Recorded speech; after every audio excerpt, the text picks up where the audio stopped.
What I'm about to say in this video might blow your mind or change the way you listen to Word and Boys forever. Now, everyone is talking, oh, he threw shots at Kwesi, he threw shots at Shatta, he threw shots at Stonebwoy, he threw shots at Fameye. I have a theory that the Word and Boys song is not about 4 artists, it's not about 5 artists.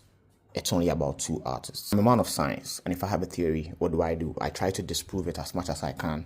And if I'm unable to, then I have no option now to accept it as true. I'm going to leave whether the theory is true or not up to you guys for you to tell me, making it seem like I try cause beef where there's none. These are just observations I've made from the sidelines as a fan of the music and culture. And let's delve into the song. Word and Boys starts just like any other rap this song. It's quite standard for a rapper to start at this song by throwing general shots at the industry. Everybody gets something to say, but nobody wants to practice. It's all general. Then he goes ahead to say this. Texting me phone something what he's saying. Now he's being specific. He's talking about one person. And who could that person be? He goes ahead to drop more clues. Years ago, I'd be so impressed because I gave my love and enough respect. This is not me saying this, but it's not a secret. Black Hole, when he was coming up, was heavily inspired by Kwesi Arthur. There are tweets from back in the day of Black Hole expressing his admiration for Kwesi Arthur and how much he'd love to be on song with him. In fact, there's a video of Black Hole where he was rapping exactly like Kwesi Arthur. Again, this is not me inciting beef. This is just me connecting the dots from afar. So for Black Hole to go from him being heavily inspired by and so respectful of Kwesi Arthur to him now being unimpressed by a text from him, to him sidelining Kwesi when he gets asked on interviews about who his personal favorites are, something must have happened. So what could have possibly happened? That's what he goes ahead to explain in the next couple of lines. Ganging up and tagging teams. What?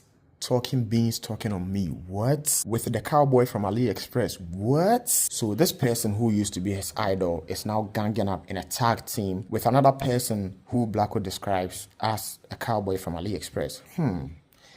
A very big So who is this cowboy from AliExpress? People have been saying that, oh, since Blacko had an online feud with Shatta and the song dropped afterwards and Shatta was dressed as a cowboy in his Gringo video, that line is for Shatta. But wait, this same Blacko said the album was done way back in July. And that's why I don't really drop the album. Because the album, I finished everything like July. I'm not gonna lie to you. I fly to South Africa, we go shoot the things like May, June, July. Me and baby people say. Meanwhile, the whole thing with Shatta started in late October, which was months after he had turned in the album. So this couldn't possibly be Shatta. Plus, Blacko throwed Shatta back on his Snapchat and stuff. So that whole thing was done and dusted. He wasn't going to put it again in a song. So if it wasn't Shatta, then who was it?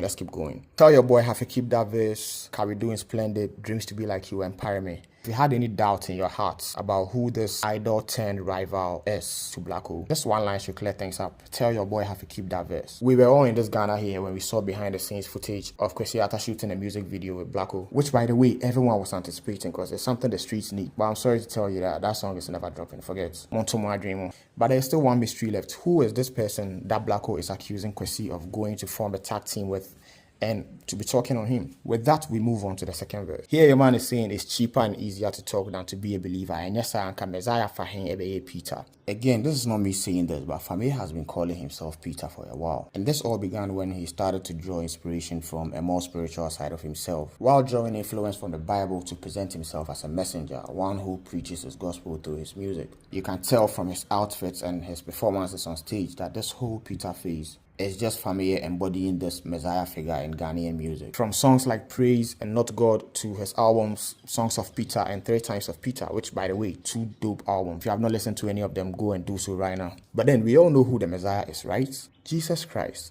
Not Peter. If anything at all, Peter even lied when asked about his association with the Messiah. So it seems to be like what Blacko is trying to say is that why do you say you are the Messiah and yet you call yourself Peter? Basically, it seems to me like what Blacko is trying to say to Fameye is that at the end of the let me give you some more context. Artists tap inspiration from different places all the time.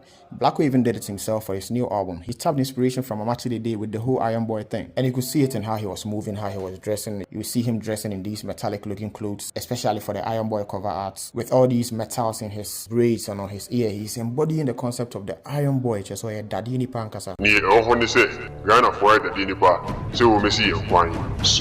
This brings us back to that line in the first verse where he talks about someone linking up with a cowboy from AliExpress and talking about him. We all know AliExpress can sometimes be a market for inferior goods, right? Where you might order one thing and receive an entirely different thing. So this line is not about an actual cowboy, but about someone who is trying so hard to be someone else and it's not working. And this makes more sense when you look at the chorus. Counterfeiting boys and the wannabes. And also, get this, let's come back to the Tell your boy have to keep that verse line. Guess who else has a song with Black Sherif and has decided not to release it? That's right, Fameye. A couple of years back, Fameye posted this unreleased song with Black Sherif and announced that he was going to drop it in less than 10 days. Less than 10 days. A date had been picked out and everything. And then all of a sudden, the song doesn't drop and everyone forgets about it and moves on.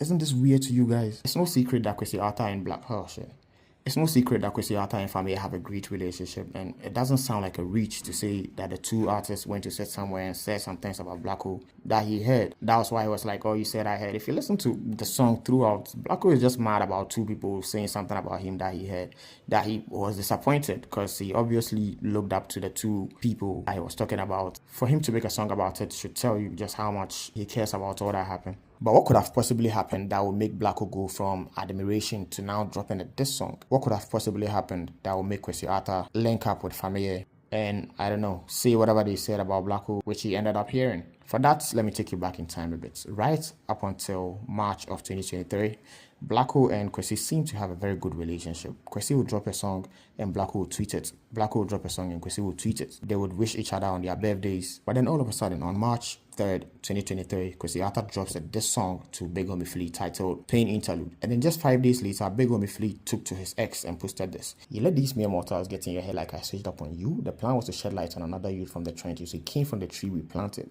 He was one of us. The sky was big enough for everybody to fly high. We was about to F the streets up with this one, shaking my effing head, booking heart emoji, mending heart emoji. And guess what video was posted along with that tweet? A snippet from the music video of Kwesi and Blacko performing that song they did that is never coming out. With Big Homie Flea on the song doing his usual thing. Oh, alhamdulillah, munda, cause I do it for life. Top of the top, cream of the crop, rise to the top. And look at this too. Big Homie Flea posted a line from Kwesi Arthur's Colors, which says, "We'll be on any time, open and never envy mankind." And Big Homie Flea was like, "You really panic shaking my head, folded like a beach chair. If you feel like putting on another YN go block your shine, it means he was never really him. We'll be on any time, so why envy that boy? I know it wasn't you though, you just let the quick one as the stories get to you. This still hurts, but you know me, I'm a charger to the game and keep it play at all times. Wounded lion will bleed, but I never go chop grass. Still got love for you in my heart, baby bro. And when the truth finally comes to light, hope them YNs laughing with you for coming at me, gonna cry with you. Just know that I already forgave you. Business is business. I'm always standing on my 10 toes, man said that." This screenshot was posted on October 4th, 2023. And just 5 days later, guess what happened? Kwesi Arthur came to tweet, "I want to apologize to Kojo aka Homie Flea for the lyrics in Pain Interlude, which was released earlier this year by myself. I hope this message finds you well. Hashtag all love." What does this look like to you? It looks to me like Kwesi Arthur felt betrayed that Big Homie Flea was diverting his attention to Black Sherif, who Kwesi Arthur felt threatened by. And rightfully so. I mean, the two of them dropped albums in 2022. And let me ask you, which one of the two albums performed better? I'm not asking about which one of them was the better album, but which one of them performed better in terms of numbers. I mean, half of Kwesi's tape was Afrobeats. Meanwhile, the entire Blacko album was hip-hop. But it still did way more numbers than Son of Jacob ever did. It comes to a point in hip-hop where whoever is on top sees an emerging artist and knows immediately that this is the artist who is going to take my place. Just like Blacko is on top now, when he sees an emerging artist who is coming for his throne, he will know immediately, way before the listeners notice and way before it actually happens. But isn't it better to have your replacements on your side instead of against you? I guess that was what Big Homie Flea was trying to do, but Kwesi Arthur took it the wrong way. And I guess it also didn't help matters when Big Homie decided to do that intro for Blacko's second sermon music video. Plus, Kwesi and Ground Up had a much anticipated album on their hands waiting to drop, so I get that Kwesi may feel some way about all of this. Which I don't blame him at all for. Hip-hop is incredibly competitive. And even the Fameye that Kwesi Arthur allegedly linked up with to say whatever they said about Blacko, if he had turned out to be primarily a hip-hop artist like Kwesi and Blacko are, I'm not sure him and Kwesi Arthur would have had that much of a great relationship, much less to talk about the two of them ganging up in a tag team to, I don't know, weave a plot against Blacko.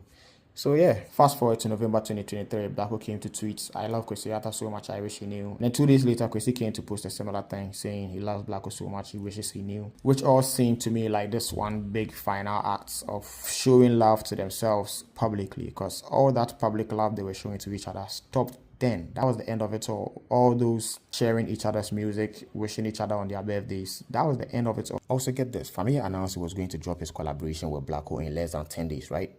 Look when Fameye made that announcement and look when Blacko came to make that post. Those were just 7 days apart. And then the song never dropped. Something definitely happened. I'm almost choking up as I say this because this is so very sad to me. Bema is soon, but Bema is naturally, Charlie. So what do you think? Did I prove my theory? I'll leave that to you to decide. Also, do you guys think Kwesi and Fameye will reply to the song?